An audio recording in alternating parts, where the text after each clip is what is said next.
Greetings, this is Dr. Tara Van Zant Stern with SSD Global Solutions. We specialize in smart, simple decision making by using our system known as Leaner Six Sigma. We are also sponsors of the Rocky Mountain Quality Consortium along with ASQ Denver. Today my guest is Mark Mais, and his topic is about managing your meetings. It's a lean approach to meeting management. Welcome, Mark. Hi, Tara. How are you? I'm fine. I'm so glad that you're here. Mark has 35 years of experience with Fortune 500 companies in sales, marketing, training, and business development. He's currently the director of marketing for Ricoh Corporation in the technology sector. He leads their project management office and their initiatives, and he orchestrates curriculum for the marketing group. He also holds an MBA, a PMP, and a host of technical certifications. For a complete bio, please visit our website at www.ssdglobal.net and choose the Resources tab. Or you can also find Mark's information at www.rmqc.org, which is standing again for the Rocky Mountain Quality Consortium. Again, Mark, welcome. I know everyone is looking forward to your thoughts on managing meetings more efficiency and leaner. Well, thank you so much, Tara. First off, I really appreciate your kind comments. Looking forward to working with you on this presentation today. And certainly, Tara is a valued colleague in the Lean Six Sigma world for all of us that play in this arena. So I'm going to go ahead and get started. And first off, welcome to all the participants. I see the Fidelity Fantastic Five is on the chat box, and feel free to answer any questions that I put out during the presentation. And thank you so much for attending. A quick review of the agenda. First off, what the key takeaway that I think all of our participants should look for is one or two things that you can do differently in managing your meetings. So we're going to talk about several things: strategies for purposeful meetings, who should attend, and what is their role. Obviously a very, very key piece of meeting management. Having clear preparation certainly is a good way to foster a great meeting. And then we're going to talk about the 4 F's and the 4 C's. There's focus, staying on track and on time, feedback and evaluation, and fun and fellowship. Fun is something I think a lot of times is a forgotten art in meeting management, but certainly meetings do not have to be drudgery. They can be fun as well. And then the 4 C's, consensus decision making and how to arrive at that, critique and celebration, and communication tools. And finally, we'll do a quick wrap up. So let's go and get started. Purpose. So why are we having a meeting? I'll bet many of you that have attended meetings in the past have certainly asked yourself that question. So purpose is, why are we having a meeting and what's the objective? There's a lot of purposes for meetings, and I'm going to highlight a couple. Problem solving, which is an opportunity to certainly analyze issues, brainstorm ideas, prioritize solutions, and certainly build next steps. Networking, socializing is a key meeting type as well. Many times it's used by people in sales, whether it's insurance or real estate or other sales folks, to get together and collaborate and network for business opportunities. So there's a lot of different purposes for meetings, but one thing that you want to make sure that you do is you identify the purpose for your meeting. And that is done by developing a purpose statement. You want to make sure it's clear and concise. So it's really a verb followed by an object or noun and being as specific as possible. So for those of you that are on the chat, and I see some folks out there that can go to the chat room, I'd like you to type in a verb and a noun as an objective for a meeting that you have recently been in or that you're going to attend. Let's go ahead and give it a try. And while you're typing into the chat, here's a couple of thoughts. Here's a purpose for a meeting. Review fourth quarter results by region. Review fourth quarter results by region. So I've got a verb, review, and I've got a noun, results, fourth quarter results. Now let's see what we've got in the chat line here. Make that get done. Okay. Thanks, Fidelity Fantastic Five. Get done with all of it? Sure. That might be an objective, certainly. I see Lamont is typing in there as well. Investigate solutions for best choice. Absolutely. Good one. Thanks, Lamont. Perfect. Okay. So here's the other key at the bottom of this slide. Put it in your meeting maker. And I'll give you, I'm going to take that review fourth quarter results by region and really build it out. Review fourth quarter results by region and build an action plan for the bottom 10%. Review fourth quarter results by region and build an action plan for the bottom 10%. Again, there's a verb. It's specific and measurable. It's specific and it's measurable as well, because it's the bottom 10% of the regions that you're building an action plan for. And there's a couple of other ideas. You can see them up on the screen there. Reduce turnover by 10%. That's lofty, and can we do it is probably the question. And then brainstorm 3 ideas for improving employee morale. And you can see both of those purpose statements are measurable, which I think is very, very key. Now, bottom line for me is put this in the meeting minder. So whenever you put out a meeting minder for those to attend a meeting, you want to make sure and put your purpose statement in there. The purpose of the meeting is to brainstorm ideas on how to reduce turnover by 10% in our organization. That's very specific, very measurable. And I think people will clearly understand where they need to come from. I see the Fantastic Five has said, decide on our hiring strategy by the end of the month. Sure. There's a time frame around it, end of the month, a decision on a hiring strategy, the strategy being the noun. So that's a very good purpose statement as well. So I appreciate the feedback. Okay, let's jump to the next slide. There you go. Struggling a little bit with the mouse here. Okay, so let's talk about alternatives to a meeting. A lot of times, going to a meeting can be drudgery, and I put an example. That was actually, believe it or not, the calendar that's up there was actually my calendar for a week, and you see there's an awful lot of meetings inside of that calendar.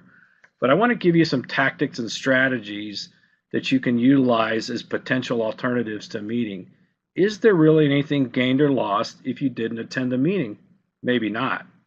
So here's a couple of things to think about. I don't know if you know what the term asynchronous meeting is, but that's a meeting that's done on an internal company intranet site or potentially via a blog where anybody can attend the meeting on their own time. So at the end of the day, you could publish a meeting topic. Folks on their own time can contribute to that meeting topic on the blog, and you could potentially even make decisions without even ever scheduling a meeting. So that's an alternative to a meeting where you don't have to physically get together or have a conference call. A couple of other tactics that I've seen successfully used is try to half the number of regularly scheduled meetings. So if I've got a weekly staff meeting, maybe you try to go bi-weekly. Or if it's a 60-minute meeting, schedule it for just 30 minutes. Now, sometimes you get a little intimidated by the fact that it's 30 minutes long, but the business reality is if you compress the time and there's not too many topics in the agenda and the purpose statement, you can probably still get it done in 30 minutes. So these are some ideas and ways to not necessarily have a meeting or reduce the scope of the meeting as well.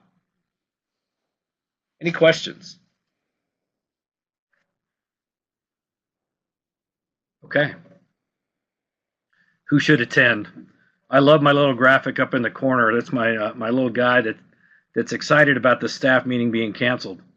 One of the things that had happened to me in the past in a previous position was that I had scheduled a meeting early in the morning and did not start the meeting up. I basically forgot about it and spaced it. So I had a lot of people emailing me by the fact that one of the key executives in the company was one of the attendees. So I profusely apologized to that individual. And the reality was he came back and said, at the end of the day, people are somewhat angry when they jump on a meeting and it doesn't happen, but then they realize they have an hour to get some work done. He says, and I really appreciated that. So it was kind of funny to listen to that communication from that executive about why we don't necessarily all need to be in meetings all the time. So who should attend? Only involve the key people. Stakeholders affected by the decision are very key, and decision makers are key as well. Because if you don't bring the decision maker into the meeting, your people will get frustrated because they want to come to agreement, consensus, and make a decision and move forward. So if there's critical information to share, ensure they know that they're on the agenda to share that data as well. What if you have a key person that's absent? Two schools of thought there. Usually you're going to second guess your decision if you cancel, or they're going to second guess your decision to cancel, and you'll have to reschedule it anyway. I don't really think there's a right or wrong answer to that, but at the end of the day, I think it's probably better to cancel, and when you can get that person to attend, reschedule the meeting. Who not to invite? People that are disruptive, people that can't or won't contribute, and peripheral attendees. So here's an example. A lot of times there might be 50, 60, 70, 80 people that are interested in the meeting and the notes. However, there's probably only 10 or 12 people that really need to attend each and every meeting. Would you be better off publishing the meeting notes to those 60 or 70 people so that they're informed, and have your core team drive through the agenda itself? So a lot of times just forwarding the meeting notes to peripheral attendees can shrink the scale of your meeting and I think make it more productive. Does that make sense? Okay.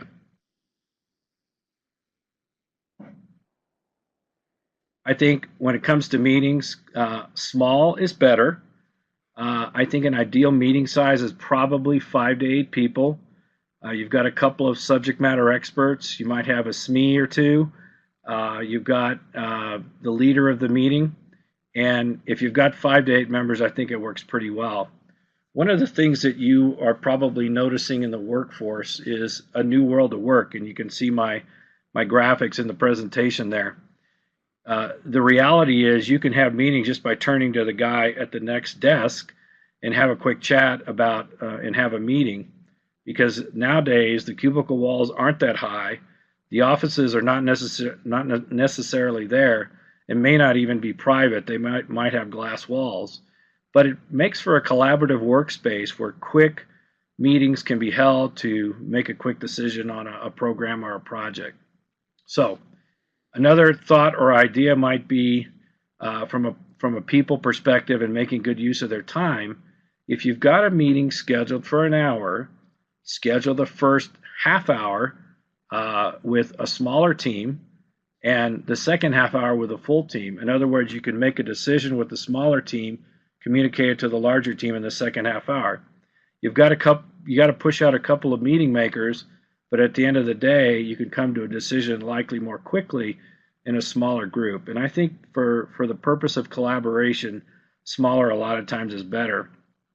And working with my project management teams with Rico, a lot of times our meetings have got so big, they've become unwieldy, and we've got to find a way to shrink the scale of the meetings or break them into subgroups. So we've been trying to do that to make our meetings more effective. So you can see some cut and paste from my calendar. Another thing I think that's very key from a people perspective is the roles. And you can see up there at the top of the screen, you can see I've got a facilitator identified as well as attendees for a meeting. There are some very specific roles in meetings, and I think if you can assign them up front and people understand what they need to do, you can have a more effective meeting.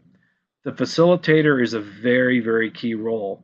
They're basically the person that drives the meeting process, and they sometimes can be the initiator as well, but a lot of times the initiator really should be the leader, and the facilitator should try to maintain a position of neutrality. In other words, they're capable of taking both sides and trying to bring both sides to a decision and consensus. A meeting recorder that takes the meeting minutes, again, a very key role. They also capture the action items. I know one best practice that I've seen used in a lot of different companies is to actually have the meeting notes up on the screen. In other words, you're keystroking the meeting notes as you're having dialogue. And you can see, based on the example on the screen, bottom left-hand corner, that the action items are captured as well as a date and an owner.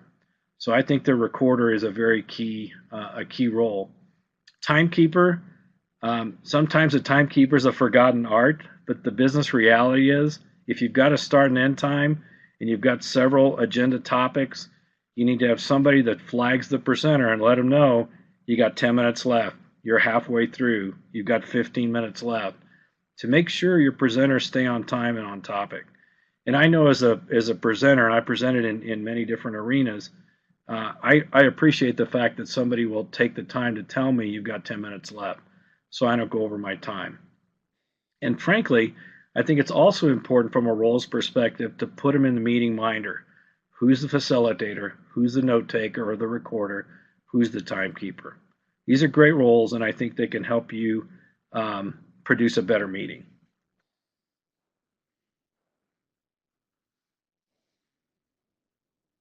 We flip from people to place. I was at a meeting a couple of years ago. It was a big conference in Las Vegas, and I went to a session that had seating for approximately 200 people. Well, 200 people had seats at the meeting, but there was another 100 people standing around the perimeter of the meeting. I could just tell those people were very uncomfortable. They had no place to sit down. They didn't have a place to take notes. And I think you really reduce the effectiveness of your meeting if you don't scale the meeting room to the number of the participants. You have to make it large enough for the participants, but hopefully small enough for intimacy.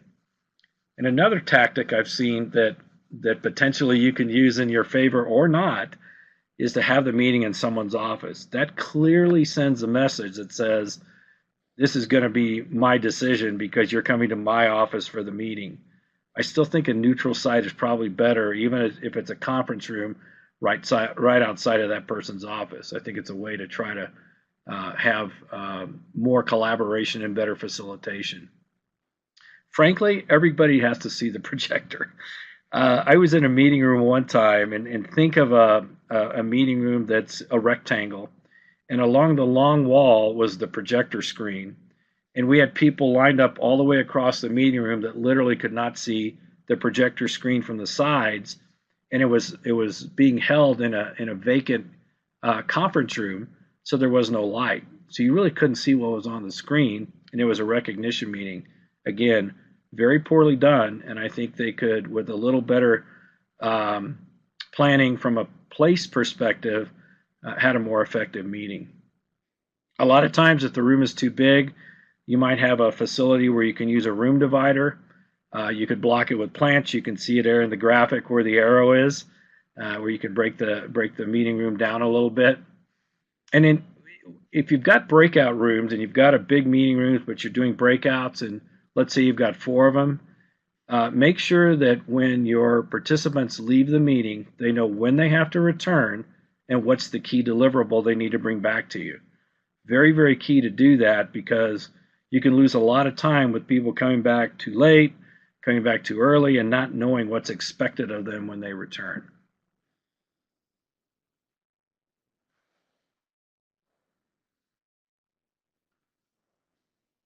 Let's look at some more tactics around the place. And I think this is a biggie for me. Top right-hand corner, you see what I would call circles in the round.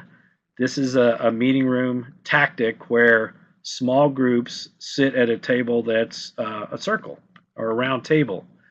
This really supports good collaboration, because think about it. If you're at a restaurant, you're going to a restaurant with 10, 15, 20 people, and you're sitting at one end of the rectangular table. It's really difficult to talk to the people at the other end of the table. You basically have a conversation with the people sitting next to you and the one that's across from you, and that's it.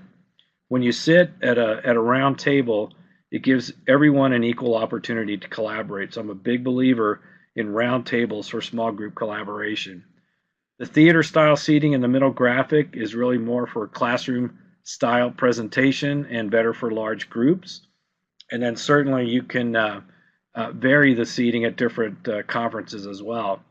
One of the tactics that I've seen used pretty successfully in meetings is going outside, literally taking your flip chart, taking your participants, going outside and having an hour break where you're still working, but at the end of the day you're getting some sun, you're varying your location, and making yourself more probably more successful in terms of the meeting objective. And this is an interesting, you see the bottom right hand corner, wandering flip charts. A very successful training person that I have worked with in the past literally would have a room full of 30 managers. And when we would come back from the meeting on a daily basis at 8 o'clock, we would do a quick review of the previous day's topics. And she would have everybody stand up to get the blood going, divide them into 4 groups, and she had written the topics on each of the flip charts scattered around the room, and she would give you 2 to 3 minutes for your group to go to each flip chart and then switch flip charts, and you would write up what you had learned from the previous day. So by the time you got everybody through that 15, 20 minutes later, there were a lot of ideas sitting on the flip chart, and the last group would present. But it always had you thinking about what you were going to put up there and what happened in the previous day's meeting. So I thought it was a great idea, and I called it wandering flip charts because you're kind of walking around the room doing that. So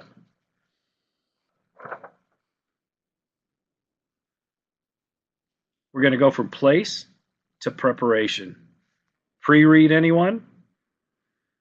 I think it's a great idea to send out material as a pre-read in advance, and that could be a link to a video nugget, it could be a link to your intranet site, it could be a white paper. Pre-read, I think, prepares people for a better meeting. And if you do that and you send it out beforehand, it gives people an opportunity to prepare for the meeting. Ground rules: start and stop on time, no side conversations. This is really, really big to me. During brainstorming, generate ideas first, then evaluate. What does that mean? Let's take 20 minutes. I'll role play it with you. Let's take 20 minutes to brainstorm ideas on how we can better use the chat function in Adobe Connect. And literally, no idea is a bad idea. Somebody writes it up on a flip chart or on a whiteboard, and then you stop the brainstorming at 20 minutes. A lot of times, though, what you'll find is what I consider poor meeting behavior is people want to evaluate the ideas and push them aside. I would say there's a time for consensus, but brainstorming isn't that time. So I think it's really important from a brainstorming perspective that you identify a specific time that you can do that. Okay? More preparation. Let's talk about logistics. The conference room, the projector, the computer, the hard drive, the power cords. It's very important from a logistics perspective as you are coming to your meeting to make sure that you've got backup. So you don't know if your computer, the hard drive crashes, if there's not going to be any power in the building, if there's some type of emergency, and you still want to try to have your meeting. So when I used to travel internationally a few years ago, I would literally print out the documents and bring them with me. So if the computer hard drive went down or I had a power outage, I had a backup. And that's very, very key. Put it on a jump drive, print it out hard copy, make sure you can make the presentation work, even if your primary delivery vehicle doesn't work. So very important to prepare for that. And I always come in the day before. I try to do a dry run, a brief dry run, make sure the projector is working, make sure you got adequate power, make sure there's adequate lighting, make sure you've got your computer logged into the internet, and guess what? Do it again in the morning.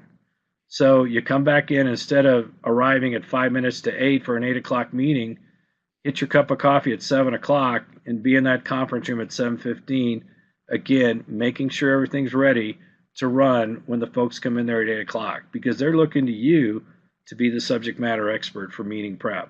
And I think that's one of the ways to do it. You know, in this day and age of iPads and laptops and We got everybody's got a smartphone now. Power strips are becoming more and more important, and you'll become the most popular person at the airport if you have one. So make sure you've got plenty of power strips and extension cords, and make sure they're set up where people can plug in, so they're not stressing about whether their phone's going to die on them, their laptop's going to run out of juice. That's not a very comfortable position to be in. I'm going to talk a little bit later in the presentation about a 90-minute break, a 90-minute max presentation between breaks, and making sure you give people stretch time where they can run to the restroom, they can get a cup of coffee, get a glass of water. I also am a firm believer in putting out snacks and drinks and potentially varying the location by going outside, going to breakout rooms, doing something different to vary the location. Okay.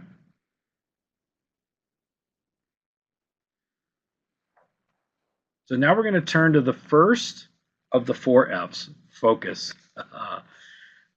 Very important. Not everyone in your meeting has the same view. You've got individual contributors, you've got directors, potentially you've got executives as well. Because of that, you want to make sure you understand the viewpoints and that you record meeting notes as well as action items and decisions on a flip chart or a whiteboard.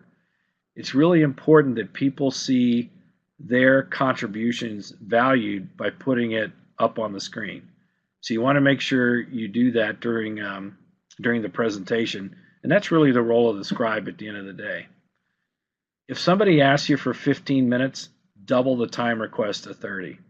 If somebody asks you for 30 minutes, it's probably going to take 60, because you're going to have questions, and typically it takes longer, and you want to make sure you've got enough time to complete the agenda.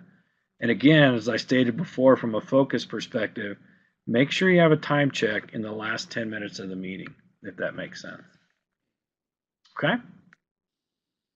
All right. Chunking methodology. Here's some numbers for you. And this came from a book called Telling Ain't Training by Stolovich.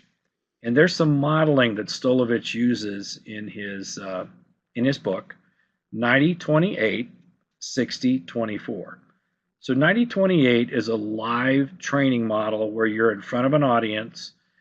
90 minutes stands for the time between breaks.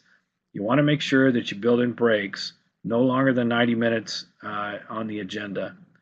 There are content chunks that you're working from, different topics of 20 minutes or less, and that every 8 minutes you've got some type of learner engagement, whether it's asking for feedback, brainstorming, some type of exercise. It's very important. When you go into a VILT or virtual instructor-led training, which is a webinar similar to what we're doing right now with Adobe Connect, you need a 60-24 model, 60 minutes in between breaks, 20 minutes on the content chunks, and 4 minutes between learner engagements. You want to make sure that you're staying active. And I think if you adhere to this philosophy, and it's sometimes very difficult, many of us are used to having 8 or 9 hours worth of PowerPoint. You have to get a 30-minute lunch in because you're running late. You get a 10-minute break, and people just can't internalize that. I know that I feel exhausted after seeing 200 slides in a presentation without any type of opportunity to interact. So I think it's really important that you chunk your stuff up and make sure you give people the appropriate time to take breaks and that you're engaging them in your presentation.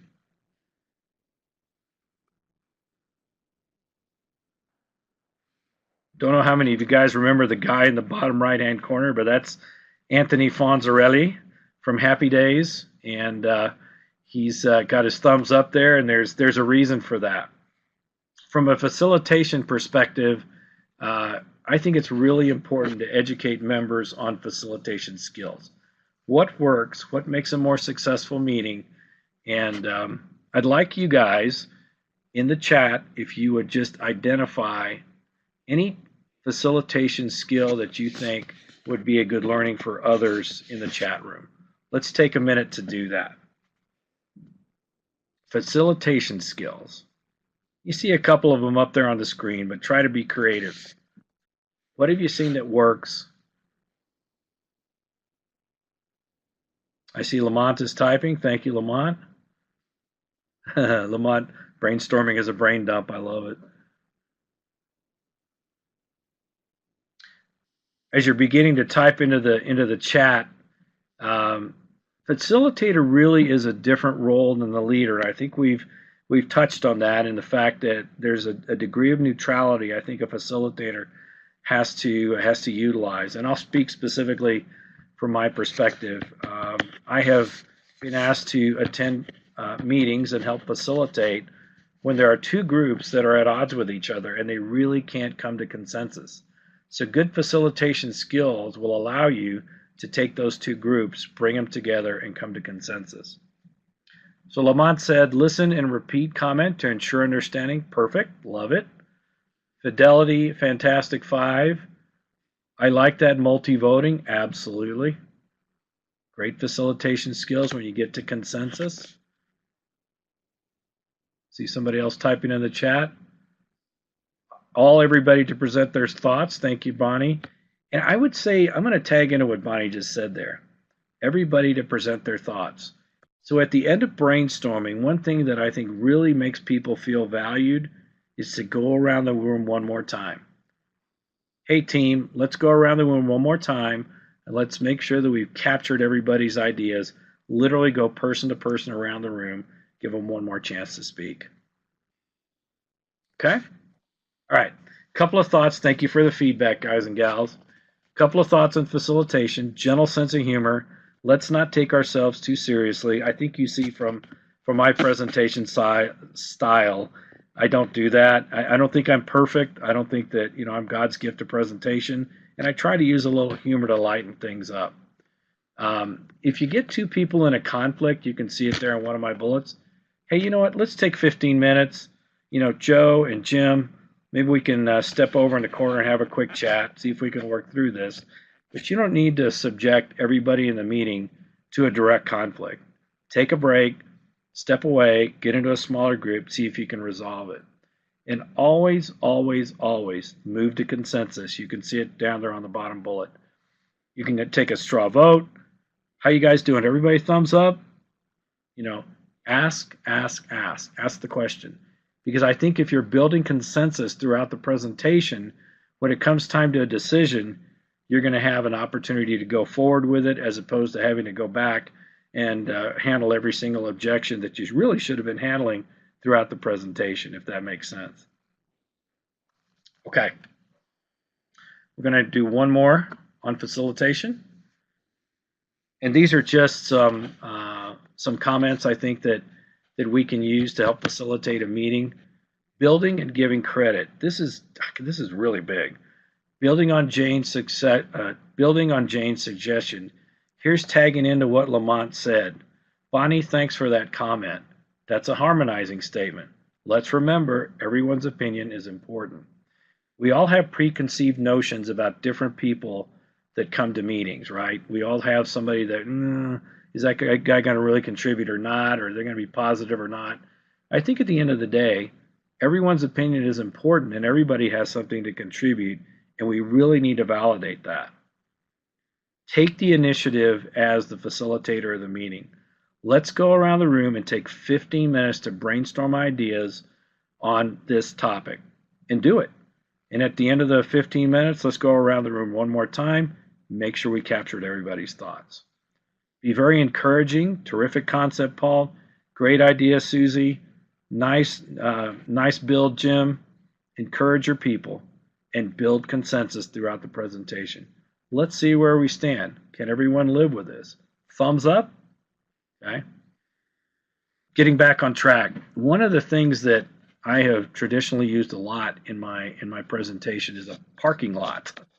So literally I have a flip chart that says parking lot on the top of it.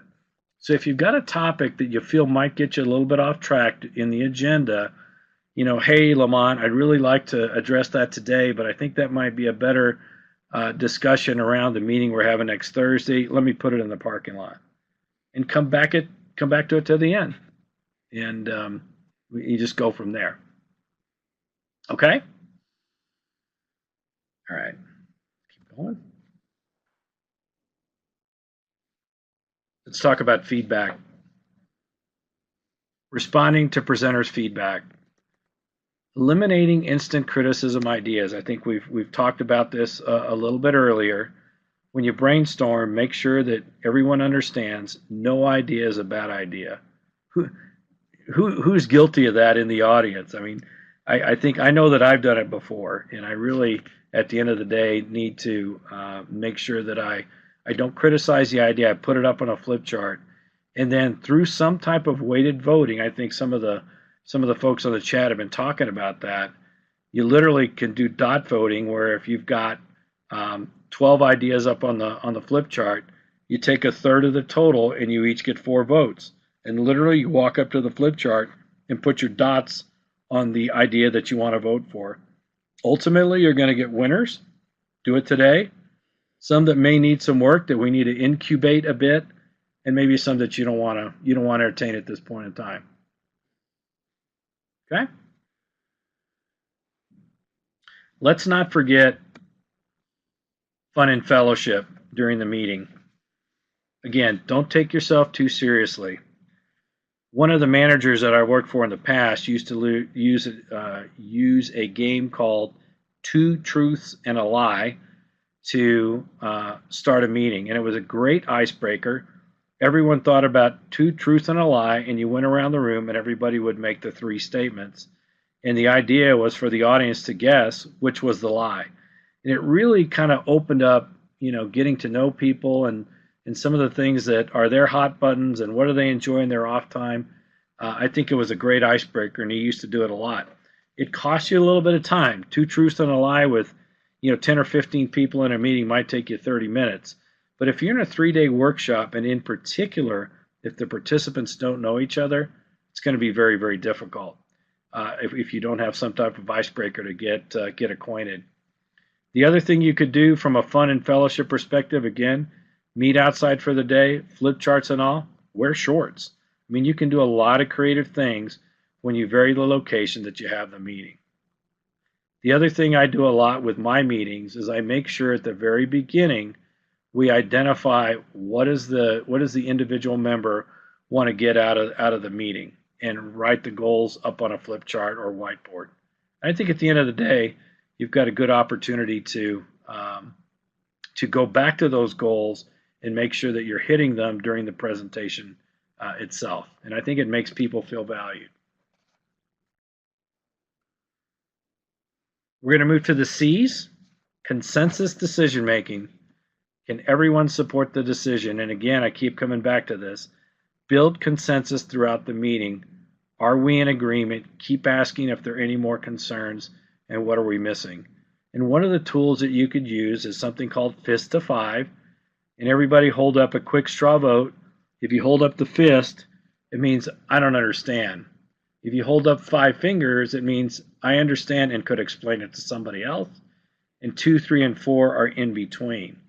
So address the folks that are 1s, 2s, and 3s, and try to, again, build consensus to see if you can get where you need to go at the end of the meeting. Critically important on consensus is make sure you have the authority to make the decision, and you've got the right people in the room to make the decision. That makes sense.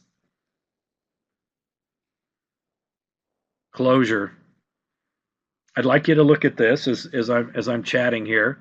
This is an action plan template, could be called a commitment action document, the go forward document that you're using as you close the meeting out.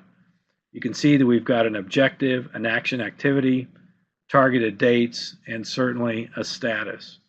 As you look at that, let's take a moment, and in the chat, what do you see that's good or bad with this action plan template?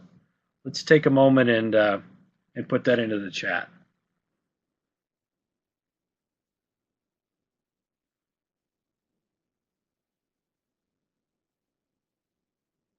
Anybody have any ideas?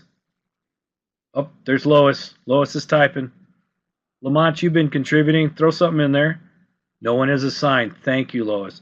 Thank you. There's no who column, right? Who's got the action item? Who's responsible, right? Who's accountable? And I think, again, this should be the document that governs the next meeting. What's the follow-up? What are we going to do to make sure this action plan moves forward? Oh, Vicki said I was going to say that. Okay, so you both get credit for it. Here's another thought. No who column. The status column has no data in it, right? So maybe they're going to fill that in later. That's okay. But today it doesn't have any data in it. I think on the plus side, the action activities are fairly detailed in the middle column. I like that. And there's dates and times on the next step. But again, to what Lois and Mickey said, this is we don't have a who column, and we need to do that. I think somebody clearly needs to be identified as the person responsible. Critique and celebration. Always do a debrief after each meeting. And I got to tell you, I could be better at this, but I used to put up pluses and minuses in the last 10 minutes of the meeting. Let's say what we did well and what can be improved. And especially with teams that meet pretty consistently together, I think it's a way to get better meetings and better strategy in the meetings that you have. Always recognize the contributions of the group and the individuals. You can give out some goofy prizes if you want to, food and beverage, a Starbucks gift card, candy. I've done candy before. Funniest line during the meeting. Have some fun with it. It doesn't have to be drudgery. Again, coming back to the fun and fellowship piece, recognize those contributions and have some fun with it. One thing that is really a luxury nowadays, but maybe not so much, is a process observer. Have somebody come in from the outside and observe the tactics in the meeting and give pluses and minuses. And that should be given back to the facilitator, and it can become part of the recap back to the team on how they can make their next meeting better.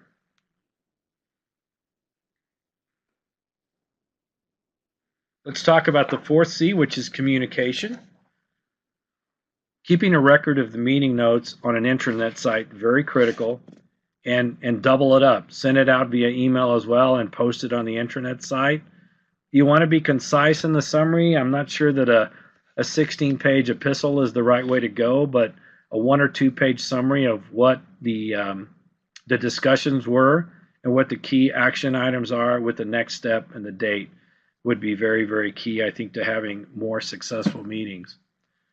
So really, at the end of the day, you have a follow-up meeting to make sure that you're driving the actions from the original workshop.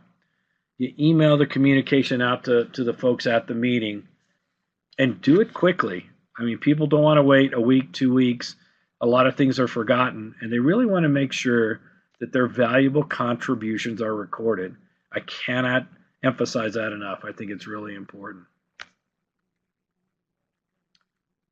Okay, I'm going to summarize. So you guys are likely doing a lot of this already. We want to make others aware of this information, but if there's a couple of nuggets that you take away from this, try a couple of things and see if you can build on those. And make sure that in your meetings you have clear actions and next steps, and then follow up and hold people accountable for the result. Because having a meeting without a follow-up and next steps is clearly a waste of time. I used 3 reference tools in my presentation today. Make Meetings Matter, if you want a deeper drill around some of the tactics, by Charlie Hawkins. Click, the Virtual Meetings book for remote meetings, Wilkinson and Smith. And then Telling Ain't Training, which is Stolovich and Keeps, were three reference tools I had. So I'd like to just throw it open for any questions or comments. I've been seeing some stuff coming in on the chat, but certainly I'm happy to take it either on the chat line or over the audio. I see a point from Britt there. What if there is one person monopolizing the conversation in a meeting? What would you do, Britt? How would you address that? Everyone is looking to them to shut the person up. Isn't that the truth? I think one of the effective techniques that I have seen utilized with a disruptive individual is to turn the focus away via not making eye contact and turning to another person and say, "Hey, Jim, what do you think about that?" Or, "Hey, group number two, what do you think about that communication?" And turn the focus away from that person. I'm not saying it's perfect, but certainly it's a way that I've used in the past. Well, I appreciate the feedback on Two Truths and a Lie. It's a great one. Marcy says, I go to meetings and I'm the only one who shows up on time. I guess this is more of a comment. Um, one of the things that I found successful, Marcy, in dealing with someone like that or a group like that is literally you close the door and lock it where they can't come in. And then you give it back to them in writing as the leader of the group, stating that the meeting starts at 8 o'clock. I expect you here at 8 o'clock. I think some people get in some pretty bad habits if you don't call them out on it. So that would be a way that I think I would address it. Okay. Any other questions?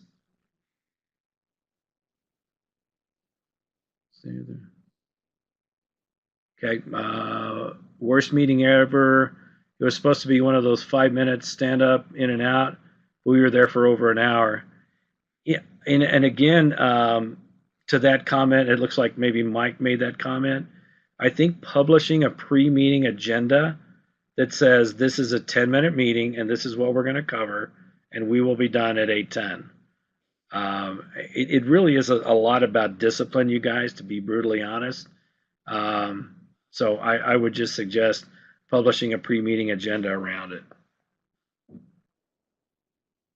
Any other questions? Must enforce time limit. Could not agree with you more, Lamont. I like that. Can you come to Fidelity? There's my phone number. Mike. There we go. Anything else, guys and gals? I certainly appreciate your time, and thanks for listening. Mark, there was one question that I'm trying to find it on the chat bar about flip charts. And I'm sorry. Yeah, I thought I saw it. Maybe I didn't. Does the individual that put it up there want to type it in again? Type it in again so we can see it. Yeah, that'd be great. Oh, okay, I see it. I'll try to answer it. There's a lot of. Oh, okay. I think this was more of a comment. Sorry, it just flashed by. Mike was saying that a lot of times they gather things on flip charts, but nobody really writes what was down on the flip chart for, like, I guess, later use, and that he doesn't want to complain about it because if he does, then he'll be the one doing it. Doing the work. Mike, that's the gist of it. I think that was a comment, though. So. You know what? I'll add some color to that, Mike, if you don't mind. In this day, flip charts are really maybe a little passe because more and more people are using even electronic whiteboards that records the information electronically, which is great. But if you've got a flip chart, somebody does have to keystroke it.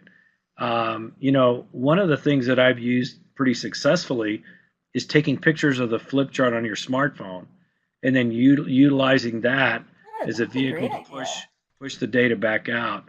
And I even use that when I go to a big conference, Mike, where I'm able to see a presentation. And if there's a slide up there that I really like, I usually use my smartphone and take a picture of it so I can take it back with me.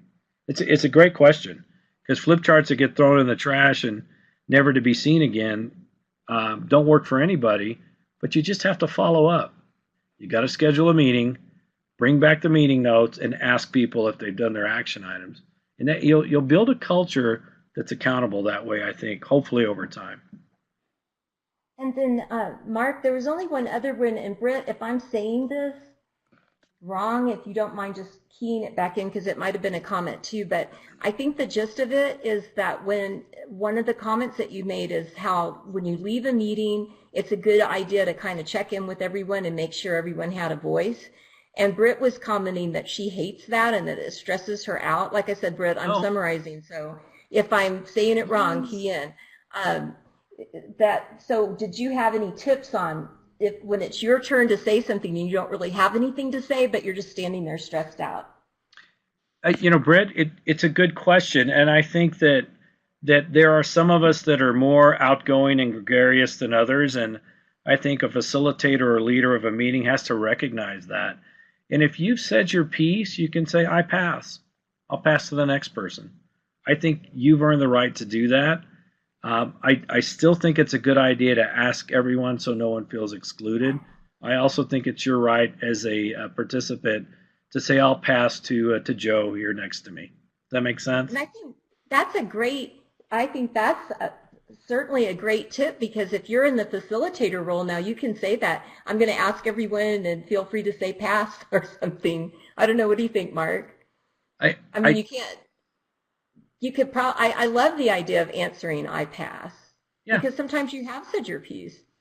Well, and I've done it before, and typically, I'm typically one that will throw out a lot of ideas, as you can imagine. But at some point, you're kind of out of ideas, and you got to say, I don't have anything else to contribute, but thank you for asking. Right. Yeah. Yeah. Well, Mark, if there's no other questions, I'm going to go ahead and close this section of the meeting. And thank you so much, Mark. I got a lot of tips. I wrote some things down myself, and I know I do have one pet peeve, and I don't know if you can help me with this, or Mark, but sometimes in meetings, people will say that they're going to do something, and then they come back to the meeting and they haven't done their part. So do you think that that form you were telling us about with the accountability might help or something? Well, I have an advantage maybe over some, Tara, in that I run a project management office. So there's always the threat of not getting something done on time and how it impacts the bigger picture. So if you are building a project plan and there's 10 deliverables and 9 of them are done and 1 isn't, then I think you have to go back to that person and say, "Hey, you committed to doing this. When can we expect it?" And then after that, you probably have to elevate it. But I think a lot of times when you have, and this is just project management 101, you have to have executive sponsorship to make the decision and be part of it. Because if you've got the vice president, senior VP, president of the company that says, "We need to get this done," it adds a lot of leverage to the person running the meeting. So I think getting that up front, I think, is a very critical tactic to making sure that everybody does their part. I have found in my experience on the project side that if you bring it, if you have a meeting cadence weekly, biweekly, monthly, where you're going through the deliverables and the tasks, at the end of the day, and somebody's not doing their job, it gives you an opportunity to go back to a high-level executive and say, "I need some help." And I think you really need that up front. So that's my 2 cents on that one.